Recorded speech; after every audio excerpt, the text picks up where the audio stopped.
Embarque conosco nesta emocionante jornada pelas intricadas teias da natureza, onde abelhas nativas e comunidades indígenas entrelaçam suas histórias. Descubra como a preservação do meio ambiente se entrelaça com as tradições ancestrais e a vitalidade das colônias de abelhas nativas.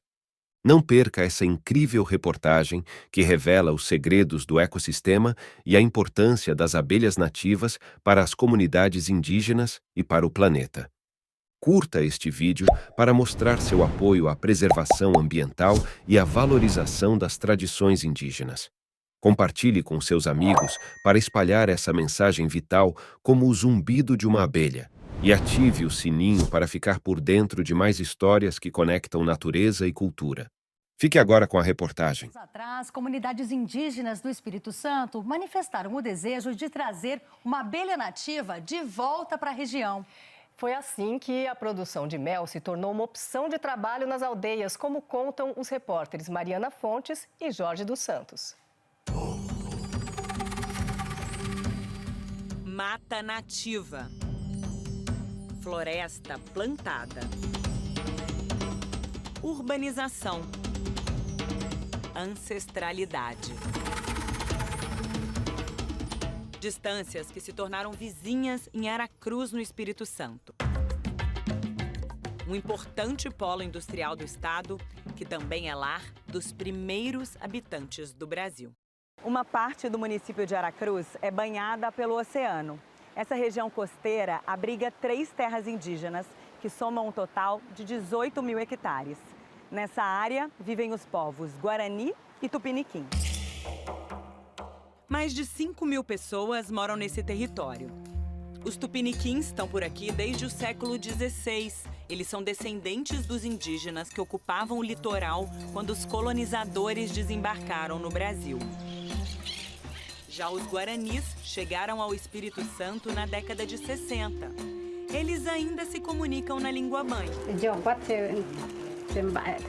Mas alguns também falam português. Meu nome é Agostinho Oliveira da Silva. Em Guarani é Quaramimbi. Significa oi o mar. O Agostinho era bem jovem quando veio para Aracruz. Aqui era tudo mata quando era mais novo, né? A gente vivia mais de caça, pesca. Os brancos destruíram as matas. Até as frutas para a gente arrumar no mato é muito difícil também. No fim dos anos 60, foi fundada a empresa Aracruz Florestal, depois chamada Aracruz Celulose. Milhares de hectares foram ocupados com monoculturas de eucalipto. E os indígenas reagiram, o que resultou num longo período de conflitos com a indústria. Protesto de índios no norte do Espírito Santo. Eles querem a devolução de uma área que está sendo usada pela empresa Aracruz Celulose. Em 2007, o Ministério da Justiça reconheceu que os povos Tupiniquim e Guarani teriam a posse permanente da área em disputa. 5 anos depois, a indústria de celulose decidiu criar um plano de relacionamento com povos indígenas. O projeto está em vigor até hoje e é financiado pela empresa Suzano, que incorporou a antiga Aracruz Celulose. Quando o plano estava sendo desenhado, um dos pedidos dos indígenas foi desenvolver uma atividade sustentável que também poderia trazer benefícios econômicos. O programa trouxe para as aldeias a meliponicultura, que é a criação de abelhas nativas sem ferrão. Mas o projeto foca numa espécie, a uruçu amarela, uma velha conhecida dos indígenas que andava bem sumida por aqui. A Melipona monduri está distribuída em fragmentos da Mata Atlântica, de Santa Catarina até a Bahia. Ela usa própolis e barro para construir raias que ajudam as operárias a localizar a colmeia. Na porta tem sempre uma de butuca zelando por 3 mil moradoras. A uruçu é uma ótima produtora de mel. Só que mesmo sem ferrão, alguns criadores protegem o rosto porque ela pode grudar na barba, no cabelo e incomodar. Quem entra para o projeto ganha 5 caixas já com os enxames e orientações sobre o manejo. Sabia mexer com abelha uruçu? Não, aí só que eu não sabia, aí eu fiz o curso, né? Daqui, as famílias tiram mel, cera e pólen, que também pode ser usado na cozinha.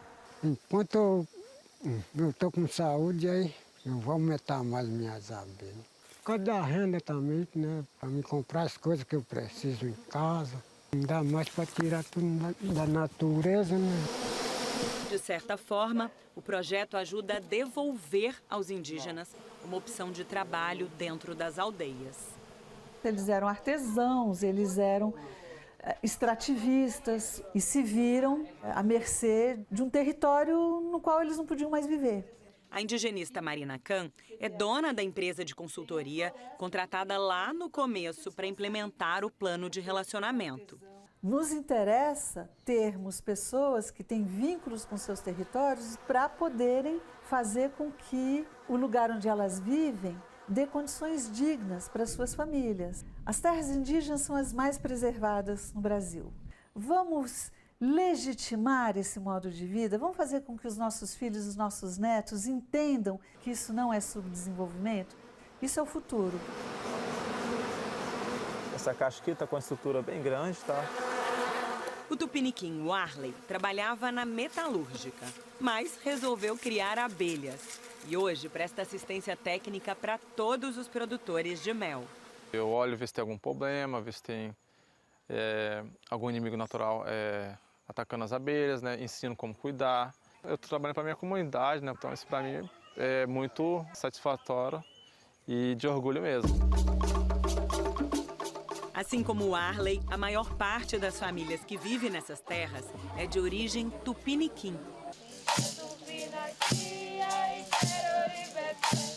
Os versos estão em tupi antigo, uma língua que eles tentam retomar depois que perderam o idioma original.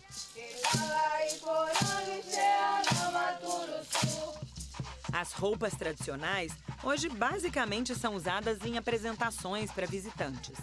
São formas de evocar uma cultura que o país foi largando à margem. Hey!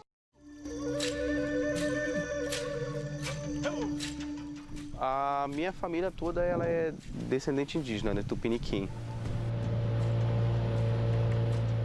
O Jefferson mora na aldeia de Comboios. Aqui, o ir e vir é de barco. Ele nasceu nessa área de Restinga, cresceu sem a companhia da Uruçu. Meus avós, meus pais que falavam que tinham bastante. Eu mesmo na natureza não cheguei a encontrar. E quando chegou essa ideia de criar essas abelhas? Cara, não pensei 2 vezes, eu fui atrás. A roça era e ainda é a principal renda da família. Mas as abelhas trouxeram um complemento de uns R$3.000 por safra. O que representa essa produção de mel para você hoje? Orgulho. Esse mel sair para fora, para outros estados, né? Para restaurantes, grandes chefes. Tira um pouco o lado daquele preconceito que a sociedade ainda olha para a gente, né? Que a gente não produz, a gente não planta. Né? Será mesmo que a gente tem essa capacidade de levar algo para a sociedade? Então, o produto está aí, né? O mel. Em 6 anos, o Jefferson foi de 5 para 40 caixas. Todo mundo que entra para o projeto assume esse compromisso de dividir as colmeias para depois doar para os novatos. Multiplicam-se as abelhas, multiplicam-se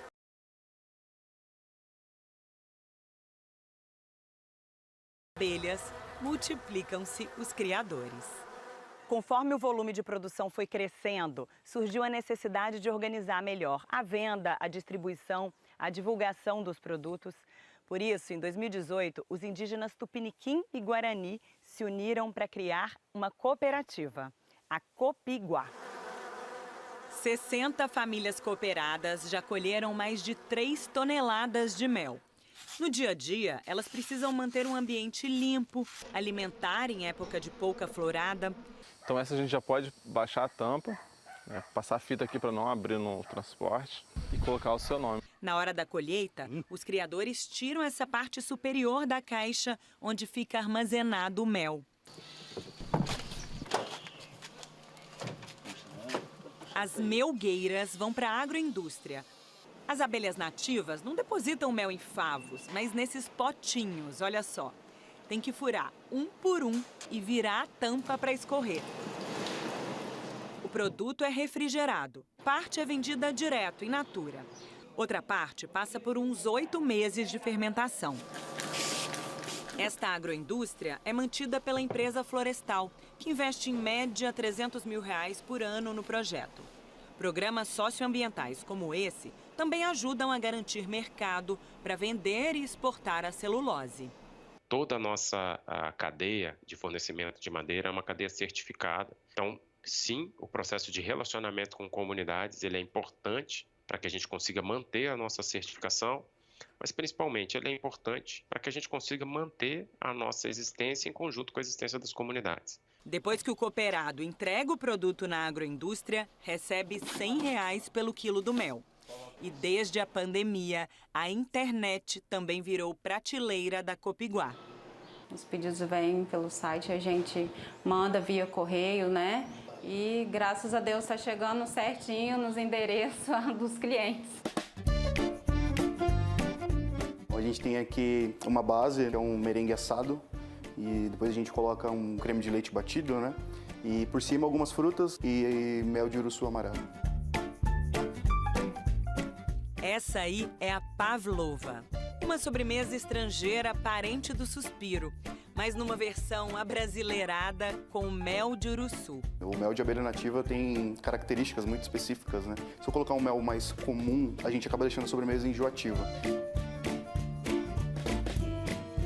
Nossa, realmente fica bem delicado o sabor, né? O conjunto fica equilibrado. Quero mais. Vamos lá.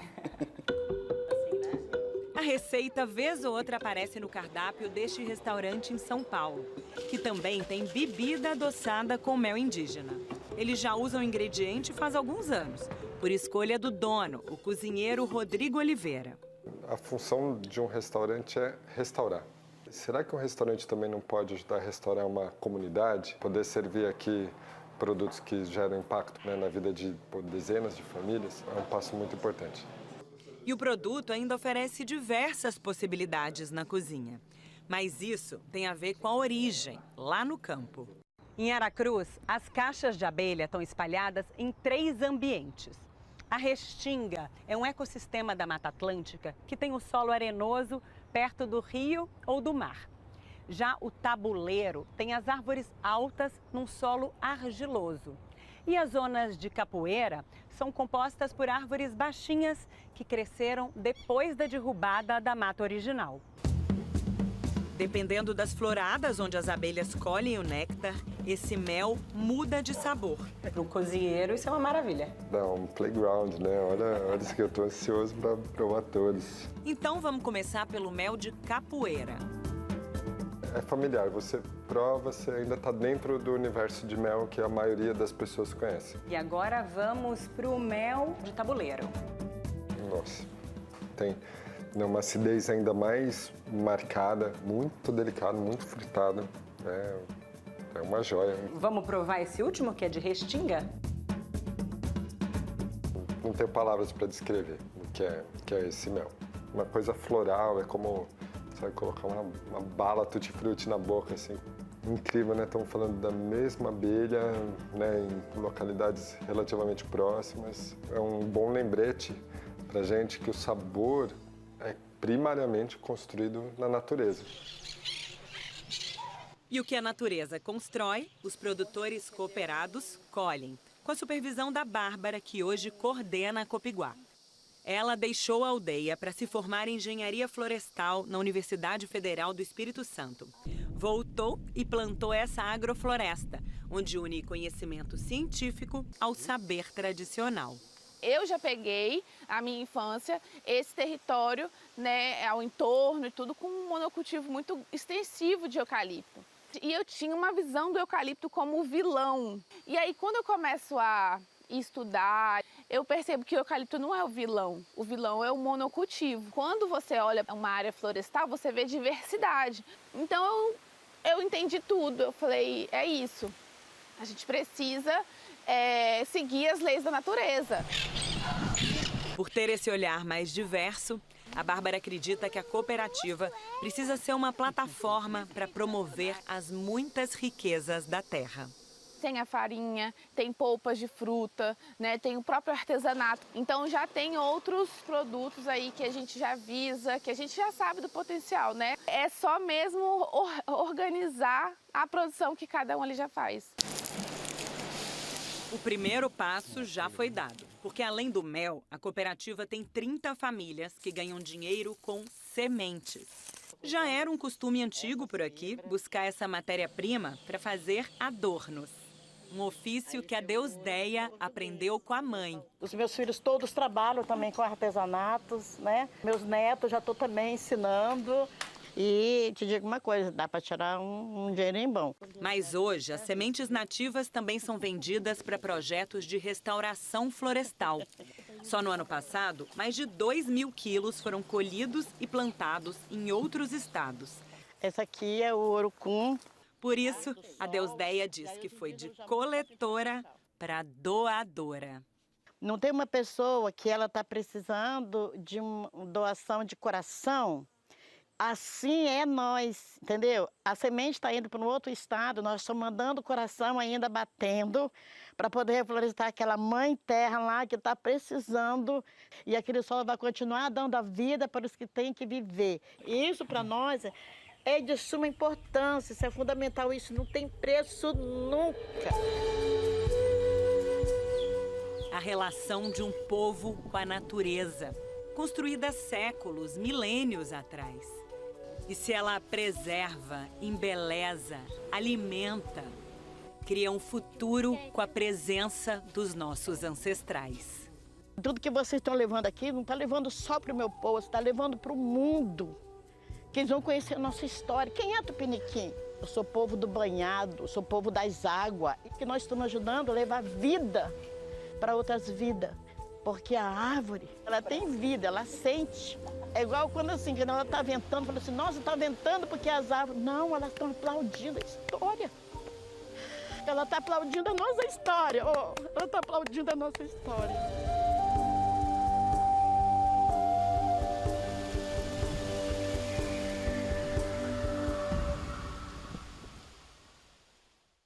Essa rede da cooperativa indígena coleta sementes de mais de 40 espécies nativas. Quase todo o trabalho é feito por mulheres.